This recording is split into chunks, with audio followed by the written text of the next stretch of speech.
I'm going to introduce our wonderful Orit Esther Riter, which every time I speak with her, or I speak, I have a zchut of giving a class with her, it's like, I'm like, wow, I'm giving a class with Orit. Because she's just like, after hearing her story and hearing her shir and reading her books, she has such a big heart. And she worked on herself, and she's always working on herself, and you feel it so genuine. Everything she says is coming from her heart, because she is a bal avodah, and she spreads Orit, that's her name. She spreads and Emuna. That's how she healed herself, and she helps many other people to get healed through Or Emuna energy. And she started with Or Talk, which is a daily inspiration that she sends out to probably thousands by now, right? Maybe. I don't look at my likes. I don't look at who watches. Hundreds, thousands. I do it for myself. Whoever wants to listen, they just listen, and she's constantly giving Chizuk to Klal Yisrael through her healing and energy work that she does, and shiurim that she gives. And you should look her up if you haven't yet. And Bezrat Hashem, I have to put a plug in, because I'm one of the people trying to help her to promote this in a bigger way, to help more of Am Yisrael, because they need it. People should not wallow in the misery, and feel that there are people out there that care about them. Even Miriam has facilitators offering free services, both of them. So Bezrat Hashem, she's going to be having a campaign starting March 22nd, a week from today. Please, please join us, donate, send it out to other people, get other people to donate. It's really for saving lives, to be able for her to promote and to do what she does, and to help more of Am Yisrael. Please join us in this campaign and be ambassadors. If you'd like to be an ambassador, just to send out the link to your friends, call them, invite them to join. Please be in contact with Orit or myself, and we'll send you all the information.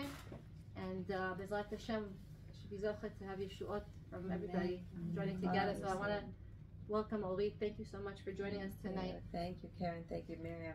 Rubbing elbows with everybody here. It's just so nice being here. It's so nice being in the company of so many beautiful neshamas. Yes. Thank you, Hashem. Thank you. And Bezrat Hashem, you would think we all just like planned this whole evening out, and we knew exactly what we're going to say. It's like, wow, the synergy here is beautiful. So I'm going to speak just a short while, and then I'd like to take us through a little meditation, because I really feel like, today we want to make sure that everything that we learn is integrated fully in our consciousness. And one of the ways that we do this, Miriam said, we want to integrate it through hitbonenut and through inner contemplation and quieting the mind. And we're talking about tefillah, we're talking about davening, we're talking about having a real, genuine relationship with Hashem, with our Creator, and really revealing within ourselves the part within ourselves that we don't even know exists. So I want to just tap into the idea that during the month of Adar, we're still here, we read about the building of the Mishkan. And if we're already going to talk about the whole idea of preparing ourselves for the ultimate Yetziat Mitzrayim and coming out of our Mitzrayim, and what is this whole concept of this every day you have to remind yourself that you're coming out of Mitzrayim. What is this Mitzrayim? This Mitzrayim, this Egypt really is a state of mind. It really is a constricted state of mind of the things I feel stuck on, the things that I feel I'm powerless when I look at in my life, the areas of my life where I feel like I'm limited and something is holding me back, and I feel shackled, and I feel like, right? And it's 3 steps forwards and 2 steps back, and Hashem says that the building of the Mishkan is supposed to happen. You're supposed to read about it during the time of Adar, where Hashem is living, Hashem is residing in us. And Hashem wants us to read about this whole building of the Mishkan. What is this Mishkan? Mishkan is a mashkanta. Never thought that. The Mishkan is your mashkanta. It is your mortgage. It is your collateral. It's given to you on condition. Hashem says, build for me a Mishkan. Build for me a lev mevin, a heart, a caring heart, a knowing heart. And I'm giving you this opportunity to have a heart that pulsates with love for your fellow Jew, the love of yourself, love of Hashem. I'm giving you the opportunity to live a rich, filled life that pulsates with feeling, with emotion, with heart, with the ability to expand and share yourself with somebody else. And where am I giving you that opportunity? While you're traveling in the desert, when you're looking around and there's no life, and it appears to be that you're all alone, and it feels as though there's nothing here to save you. There's just rattlesnakes, and there's cactuses, and there's no wells, and there's no people, and there's no, there's no inhabitants around you. And Hashem says, that's the place where I want you to build and feel me. I want you to feel me when you're traveling through the desert. And what do we do with this Mishkan? We build it, we journey, we stop, we encamp, we move forward again.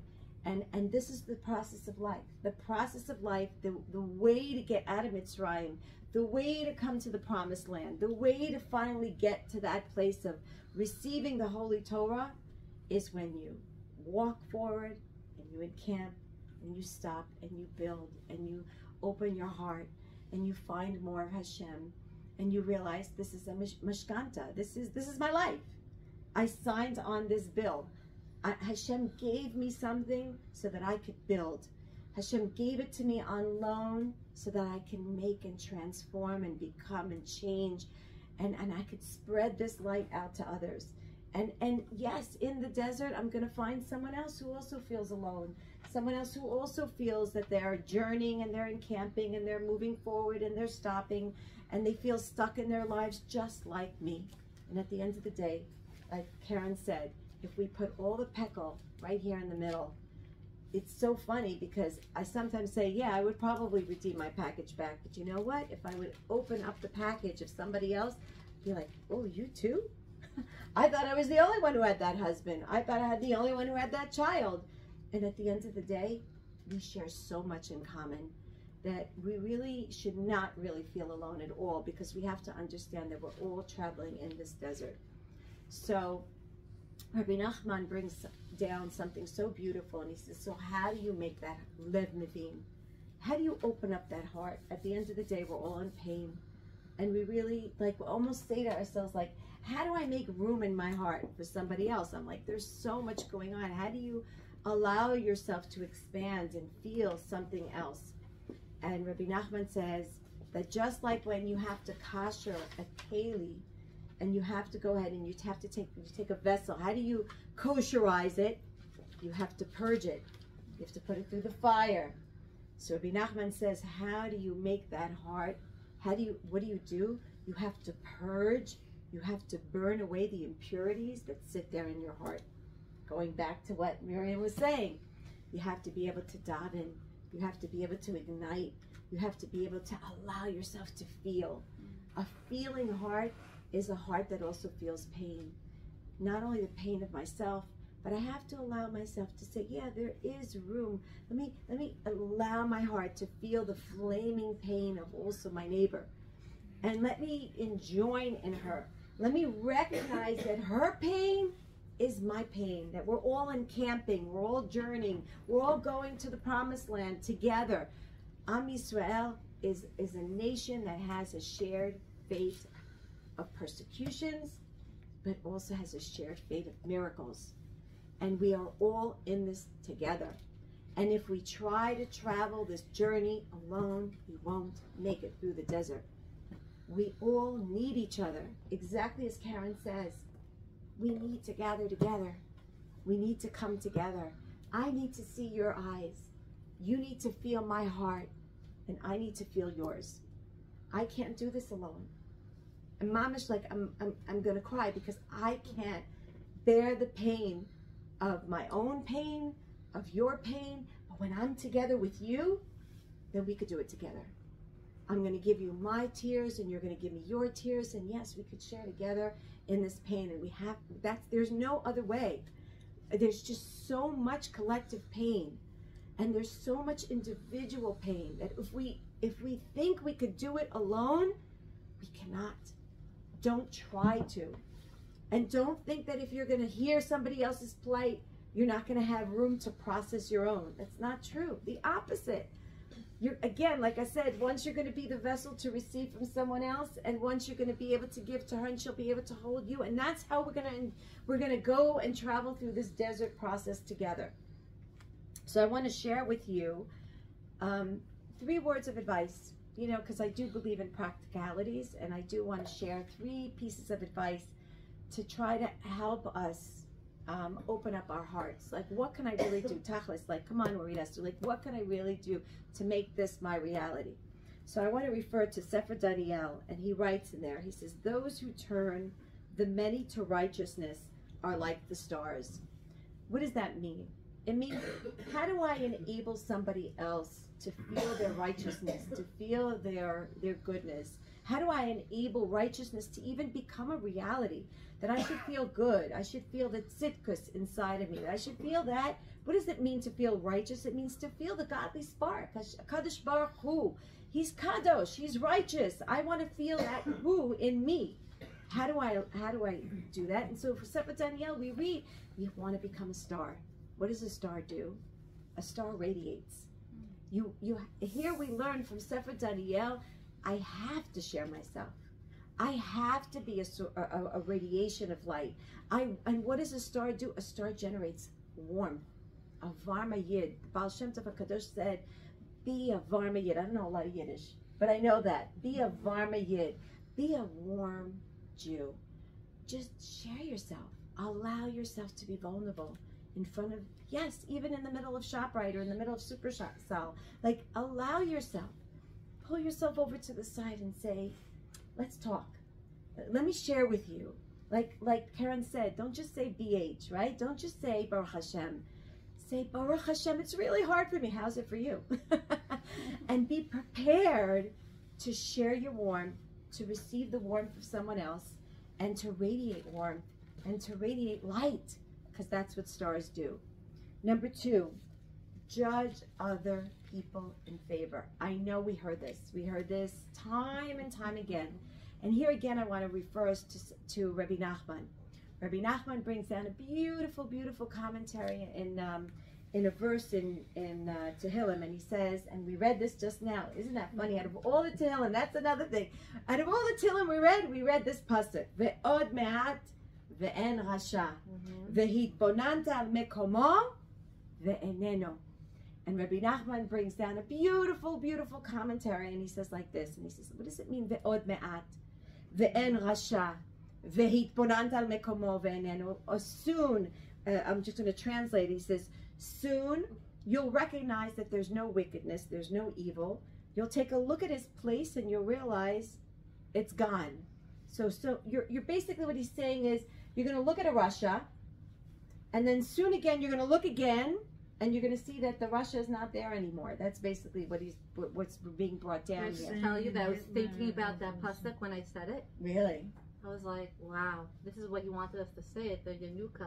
Oh, wow. This is what Hashem wants. Yes, that's what he wants us to, right, exactly. He wants us to focus on this Nikuda Tova, on this thing. What is, Rabbi Nachman says, what does that mean? That soon you're going to look at him, first you're going to see the rasha, and then you're going to look again. And so he says it's exactly what it is. Rabbi Nachman says, every time you want to look at somebody, turn your head away, think to yourself, a nikudat tova, bring to your mind the shared oneness that you have with this person. Think about something that you share with this other person that you're looking at. What is that? AKA your neshama. You have something in common with this other person. What is it? You have a shared something with them, right? Turn away and remind yourself that you have something in common with this person. What is that commonality that you share with this person that you're looking at? And then turn back, and even though you first judged them and you saw an evilness, you saw a bad trait, you saw an unrefined speck of somethingness, an attribute that sort of, really ticked you off at that moment. But if you turn around and you allow yourself to feel compassion, to feel a sense of oneness with the person, and then turn back, soon you're going to see, take a look at his place, and you're going to see that rasha is eneno. It's not there anymore. So basically what that means is take a double take. Whenever you want to say something, just literally, physically turn your head around, turn to the side, think to yourself, where is my shared fate with this person?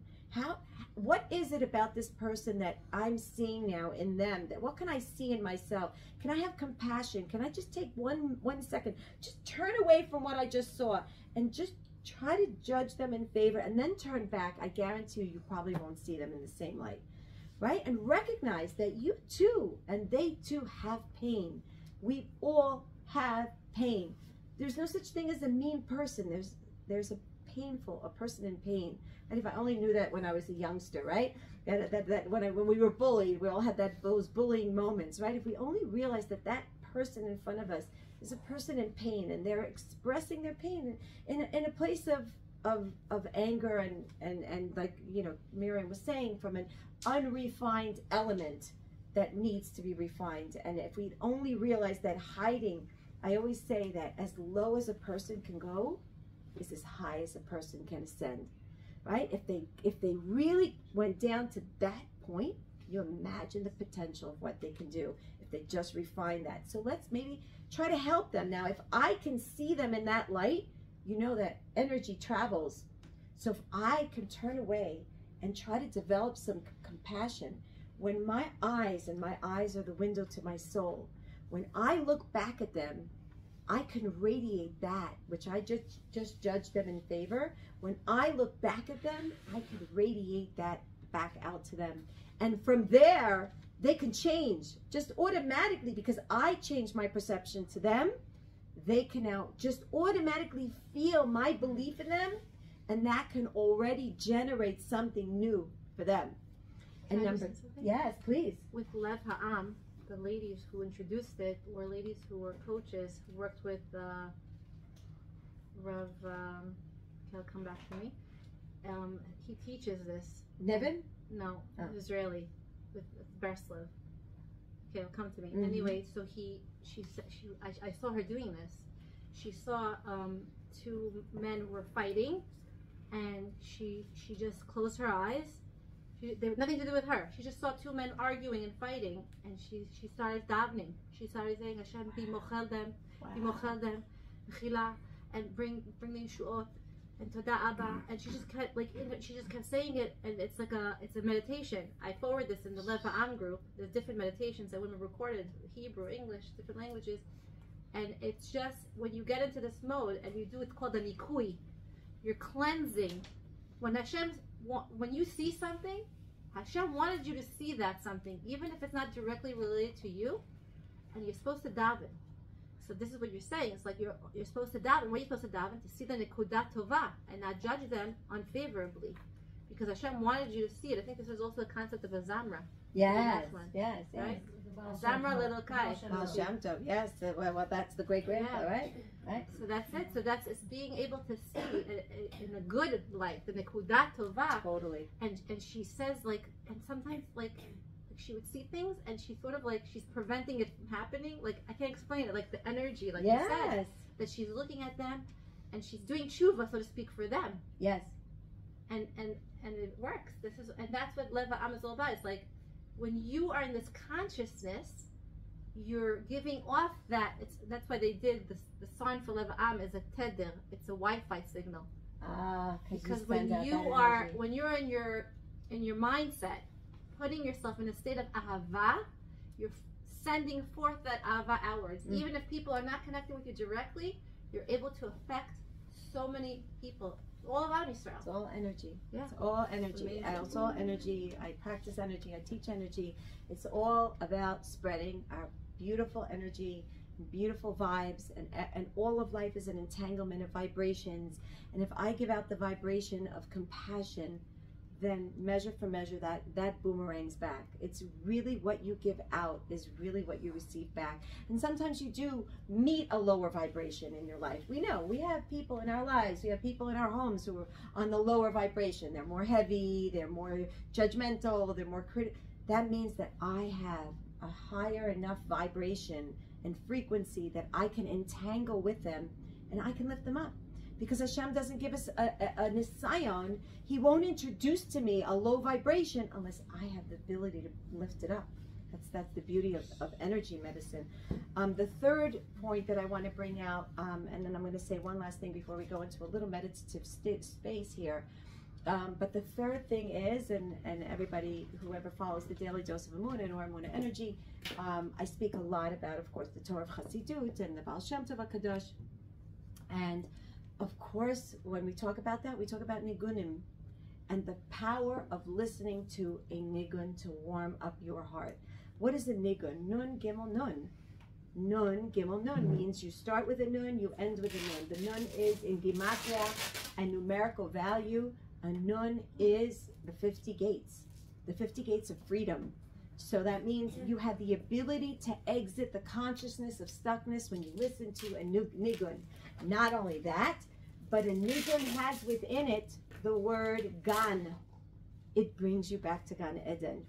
It gives you the ability and the capability to see Hashem again. It warms up your heart. And in nigun also, because it's nun, gimel, nun, it teaches you about the cycles of life. And you realize, I'm not stuck. You know, when you feel stuck in a pattern, you're having a hard time feeling warm, you have a hard time, you know, understanding that, you know, what you're seeing is not really the reality. Everything moves, everything changes. Your reaction, your experience, your ability to see things from a different place. You want to move that stuckness. You want to be able to see somebody from a different light. You put on a nigun without even realizing, again, all this is all subconscious. It's not things you're conscious of. But what it does is it opens you up to recognize that there's a cycle, that there's something else hiding in this picture that you don't even realize is actually there. And so with that, I just want to also bring to mind, because we're going to go into a little bit of a meditation now and ask everybody to close their eyes and let go of their phones and close their phones and to be in a meditative state. And hopefully this will also help us integrate the consciousness that we need to go into Pesach. What is Pesach? Pesach is eradicating and leaving the chametz. Did you ever think about the idea that the word chametz means chamutz? Chametz means something that is sour. Hashem is saying to you and I, get rid of your chamitzut. Get rid of thinking that life is sour. That's what chamutz, right? Chametz, vinegar, right? Get rid of the idea of, get rid of your sour face. Stop, right? Get rid of the sourness. Get rid of the idea of thinking that everything is sour and everything is not just bitter, but things are like sour. It doesn't taste right, right? Giving off that face of, right? When you taste something sour, you're like, right? You're like held back, you're constricted, right? Hashem says, get rid of that. How do you get rid of it? Look how the Hebrew language has within it what we need to do. Hashem says, get rid of the chamutz, the chamutziut, right? The sourness. How? Limchotz. Again, switch the letters. Crush it from where? Your metzach. Wow. Chametz, switch the letters around, is your metzach. What is in your metzach? What's in your forehead?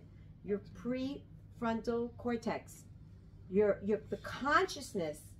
What's in your forehead is your consciousness. Hashem says, get rid of the consciousness, the awareness. Your relationship with life is not what you're seeing. You're in your prefrontal cortex. You're trying to get into logic. That's what you're doing. It's your executive director. It's the way that you judge life al pi teva, according to nature. Hashem says, no, just get rid of your interpretations of your life. And what does Hashem say? I want you to find matzah. I want you to find matzah, to find libtzo, even though it doesn't exactly, right? Hashem says, I want you to find something else in your life. What does Hashem want us to find? Tzama, be thirsty. Tzama nafshi, le'elokim, le'kel chai. I want you to be thirsty for me. I want you to find me. I want you to generate a new relationship with me. I want you to find something else in just when you're lurking and looking and you're trying to find the sour parts of your life. And instead, I want you to implant me, my consciousness. I want you to be thirsty and yearn for a relationship with me. I'm the one that's going to be able to take you out of Mitzrayim. You can't find your way. None of us can find our way out of our Mitzrayims. None of us will be able to find our way. I'm telling you already now. You need a spark of holiness that probably is coming from either a friend, a neighbor, a family member. Could be from the person you don't even feel connected to. Maybe that's where you're going to find a spark of godliness, of something that you're missing, an answer to your question. As the Baal Shem Tov HaKadosh teaches us, the solution to your problems is found, most of the times, in the problem itself. Inside the problem. It's very, very close, right? You said that also, Miriam. It's very, very, very near. You don't have to travel to the moon. You don't have to travel to the... It's right there. Okay? So let's go into that part, this part of integration. Let's go into a little meditation. I'm inviting whoever, is interested in going into this beautiful integrated space to close their eyes and find a quiet space. And let's see what comes out. Let's see what comes out from this beautiful quiet space of self. Because I do believe that we have to take these high concepts that Miriam shared with us, Karen shared with us, and that we're learning here right now. And what we would like to do is we want to be able to integrate, right? It's not just enough to keep it inside the forehead. So close your eyes, begin to breathe. And I'm not going to take us through anything too deep, but just the closing of the eyes already puts you in the gateway into your subconsciousness. It already allows us to be able to tap in beyond the prefrontal cortex and the awareness that we're familiar with. We want to go into another place of awareness. We just want to invite that in. So just be open to say, I'm open. I want to hear the other modes of consciousness. I want to be able to reveal to myself those blessings in disguise that I have in my life. And let's just go into a place of a deeper place of prayer, of tefillah with Hashem. And let's just allow ourselves to just yearn for something else to arise from our preparations going into Pesach. And let's just allow ourselves to feel this place of yearning, of wanting to be close to Hashem by enabling us to let out a little tefillah. And again, you can allow yourself to ride on the intention of my words, or you can hear yourself speaking internally, because just like we have a voice outside, we also have a voice that speaks inwardly without us actually uttering a voice or a sound out. And let's just yearn to Hashem together. Let's create a sacred circle here of yearning to Hashem together. And let's just put out the kavanah and the intention. Hashem, I want to clean away those places that hide me from me, that hide me from you, and that hide you from me. Please, Hashem, may it be your will. Take this as your own tefillah as I'm saying it. Let me find you, Hashem, in all of those places that I'm going to be engaging in the next few weeks to clean. Let me be able to taste sweetness from the sour places in my life. Please, Hashem, may it be your will that I should be able to pass over those places that feel stuck. Please, Hashem, may it be your will that I should experience the deepest pleasure of my being, and that is to know you.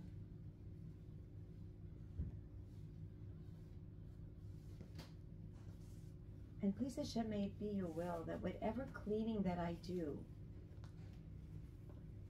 may you be able to finish the cleansing process for me. Because I realize and recognize that no matter how much I'm going to be cleaning, no matter how much I'm going to try to transform those places of sourness into places of sweetness, I I know that only you can do the finishing touches of that job.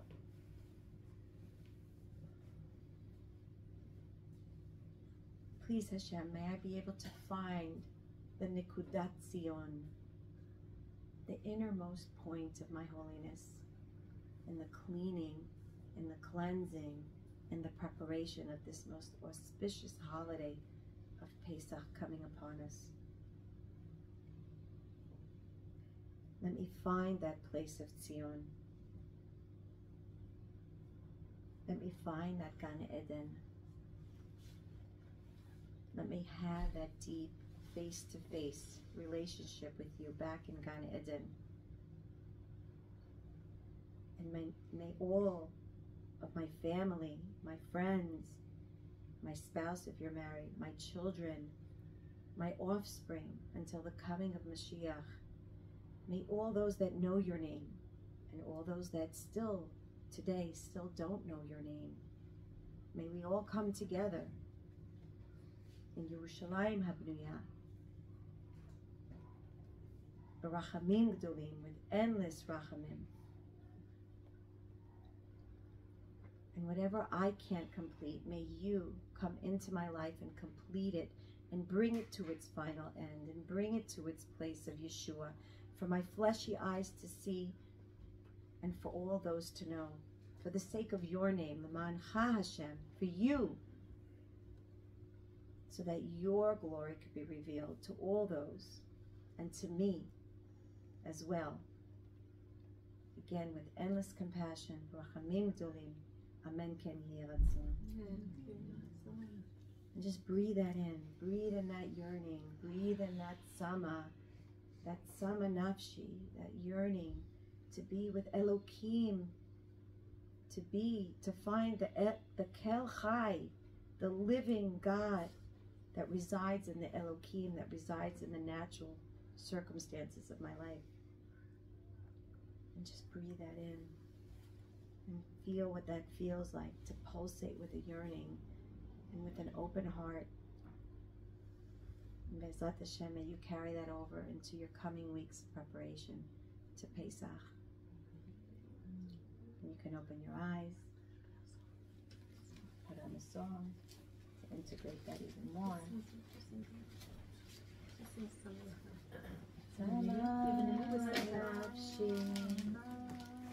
Sing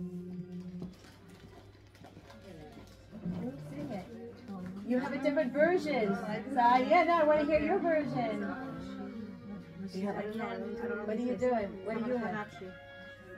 From Yitzchak Meir. Oh, do you know what? But do you have again? Where you have one? Which one? I mean, which one? That one. Do that one. I don't know it. The Rebbe. Okay. Yeah, which one? It's hard to do.